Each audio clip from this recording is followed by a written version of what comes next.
ఏంటంటే multiple reasons. ఒకటి, చంద్రబాబు నాయుడు గారు ముఖ్యమంత్రి గారు నిన్న ఒక వాళ్ళ మంచి ప్రభుత్వం అనే కార్యక్రమంలో భాగంగా, వాళ్ళ 100 days సెలబ్రేషన్స్లో భాగంగా నిన్న ఒక ప్రోగ్రాం పెడుతూ కొన్ని కామెంట్స్ జగన్మోహన్ రెడ్డి గారి మీద చేయడం జరిగింది. సో దాంట్లో మామూలుగానే ప్రతిసారి ఆయన చేస్తూ ఉండడము, వాటిని కడుక్కోలేక ఇబ్బంది పడుతూ జగన్మోహన్ రెడ్డి గారు, వైఎస్ఆర్సీపీ ప్రభుత్వం రూలింగ్లో ఉన్నప్పుడు అదే ఇబ్బంది పడినారు, గతంలో ప్రతిపక్షంలో ఉన్నప్పుడు అదే ఇబ్బంది పడినారు, ఇప్పుడు అదే ఇబ్బంది పడుతున్నారు. ఎందుకో దాన్ని కౌంటర్ చేయడంలో, కౌంటర్ ఇవ్వడంలో వెనకపడినామని అనుకోవాలి. నేను నెంబర్ ఆఫ్ ఇన్సిడెంట్స్ మీరు చూస్తే కనుక ప్రతిపక్షంలో ఉన్నప్పుడు ఎన్నో నిందలు, ఎన్నో ఇది 1,00,000 కోట్లు అన్నారు, ఇంకోటి అన్నారు, అదని అన్నారు. మళ్ళీ రూలింగ్లో వచ్చినప్పుడు వివేకానందనే రెడ్డిని చంపించినాడు, బాబాయిని చంపించినాడు అన్నాడు. కానీ దాని పర్ఫెక్ట్ ప్లాట్ఫామ్స్లో మనం కరెక్ట్ సమయంలో ఖండించకపోవడం కూడా ఇవన్నీ కూడా దారితీసినాయి. ఈరోజు చంద్రబాబు నాయుడు గారు ఒక పెద్ద నిందను వేయడం జరిగింది. అదేమిటి అంటే,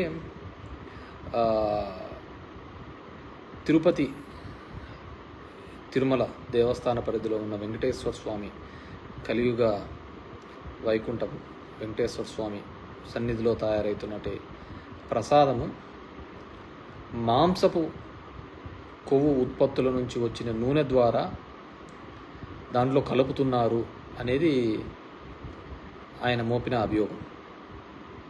చిరస్థాయిగా మోపినారు అనేది ఆయన మోపిన అభియోగం. సో ఇట్స్ వెరీ చాలా డేంజరస్ స్టేట్మెంట్. ఎందుకంటే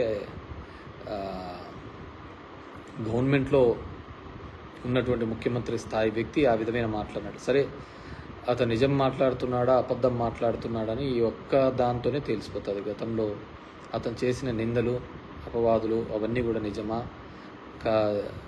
అవునా కాదా అనేది ఈ ఒక్క దానిలతో కూడా తేలిపోతుంది. కాబట్టి ఖచ్చితంగా వెంకటేశ్వర స్వామి సన్నిధిలో జరిగిన ఏదైనా ఉంది అనుకుంటే వాటిని ఖచ్చితంగా, ఎందుకంటే దానిలో వైసీపీ గవర్నమెంట్లో టీటీడీ ప్రెసిడెంట్గా ఉన్నటువంటి వైవి సుబ్బారెడ్డి గారు, కరుణాకర్ రెడ్డి గారు ఇద్దరు కూడా చెప్పారు, అసలు ఒక మనిషి జన్మ అయితే ఎవడైనా ఆ విధంగా మాట్లాడతాడా అని కూడా అంత ఘాటుగా కూడా వాళ్ళు స్పందించడం జరిగింది. దమ్ముంటే ప్రూవ్ చేయండి, కోర్టుకు వెళ్దామనే స్థాయిలో కూడా ప్రూవ్ చేయడం జరిగింది. నాకు తెలిసి జగన్మోహన్ రెడ్డి గారు కూడా వాటి గురించి మాట్లాడతారని నేను అనుకుంటున్నాను. మాట్లాడాల, ఎందుకంటే గతంలో మనం గవర్నమెంట్లో ఉండి మనం మాట్లాడకపోవడంతోనే చాలా సమస్యలు కూడా మనం నెత్తికి తీసుకొని వచ్చినాం. ఊర్లో పోయేదంతా కూడా మనం తీసుకొని వచ్చి, ఇప్పుడు గుళ్ళన్నీ కూడా విగ్రహాలు కొట్టేస్తున్నారని మన మీద అపవాదు వేసినారు. కానీ ఎండ్ ఆఫ్ ది డే చూస్తే ఒక చోట టీవీ కెమెరాలలో తెలుగుదేశం వాళ్ళని ఇద్దరిని ఆ నందిని తీసుకొని పోయి మార్చి పెట్టేది చూసిన తర్వాత, గమనించిన తర్వాత చూస్తే మళ్ళీ ఎక్కడే కానీ ఆ విగ్రహాలవని దొంగతనాలు అనేది ఎక్కడా జరగలేదు. సో దానికని మనం సరైన ప్లాట్ఫామ్లో మనం చెప్పలేకపోయినామనేదే నా యొక్క ఫీలింగ్, నా యొక్క భావన కూడా. అదేవిధంగా ఎలక్షన్ల ముందు కూడా 18,000 కోట్ల సంబంధించిన డ్రగ్స్ విశాఖ పోర్టుకు వచ్చింది, మొత్తం డ్రగ్స్కు బానిసలు చేస్తున్నారు ఆంధ్రప్రదేశ్లో ఉన్న వాళ్ళని కూడా చెప్పడం జరిగింది. ఇప్పుడు వాళ్ళ గవర్నమెంటే ఉంది, కింద వాళ్ళదే పైన వాళ్ళదే, అన్నీ వాళ్ళ గవర్నమెంట్లే. మరి ఎక్కడైనా ప్రూవ్ చేసినారా? చేయలే. అవన్నీ కూడా కేవలం కట్టుకథలు, అన్ని అబద్ధాల మీదనే మొత్తం కూడా ప్రయాణం సాగించడం జరిగింది. సో డెఫినెట్గా వాటిని ఖండించాల్సిన అవసరము, ఆవశ్యకత ఉంది. గతంలో కూడా ఇదే విధంగా జగన్మోహన్ రెడ్డి గారు గుళ్ళని పగలగొడుతున్నాడు అని చెప్పేసి మన లీడర్ మీద కూడా చేయడం జరిగింది. ఆయన మళ్ళీ క్రిస్టియానిటీ గురించి కూడా చంద్రబాబు నాయుడు మాట్లాడడం జరిగింది. సో ఇన్ని సందర్భాలు ఉన్నప్పుడు ఖచ్చితంగా చంద్రబాబు నాయుడు గారు ఈ మాటతో ఎప్పుడు అంటుంటాడు వెంకటేశ్వర స్వామి నన్ను కాపాడినాడు అని చెప్పేసి అలిపిరి ఇన్సిడెంట్ తర్వాత. సో ఈ మాట గన అబద్ధమైతే ఖచ్చితంగా ఎవరైతే ఇలాంటి నిందలు వేశారో వాళ్ళు చిరస్థాయిగా ఖచ్చితంగా ఆ వెంకటేశ్వర స్వామి యొక్క కోపానికి ఖచ్చితంగా బలి అవుతారు. అదేవిధంగా అది నిజంగా ఏంటే గన యువతల వారు కూడా అదేవిధంగా, ఎందుకంటే మనకందరికీ అది it's sentiment, Venkateswara Swamy sentiment. North ఇండియన్స్లో బాలాజీ అని పిలుస్తుంటారు. మనం అందరం కూడా వాటి గురించి మనం మాట్లాడుకుంటూనే ఉంటాం అనమాట. సో డెఫినెట్గా అది జగన్మోహన్ రెడ్డి గారి స్థాయి నుంచి కూడా ఖండిస్తారనుకుంటున్నాము. ఇప్పటికీ వైవి సుబ్బారెడ్డి అన్న కానీ అదేవిధంగా కరుణాకర్ రెడ్డి గారు కూడా ఛాలెంజ్ చేసినారు, ఎవరైతే టీటీడీ ప్రెసిడెంట్.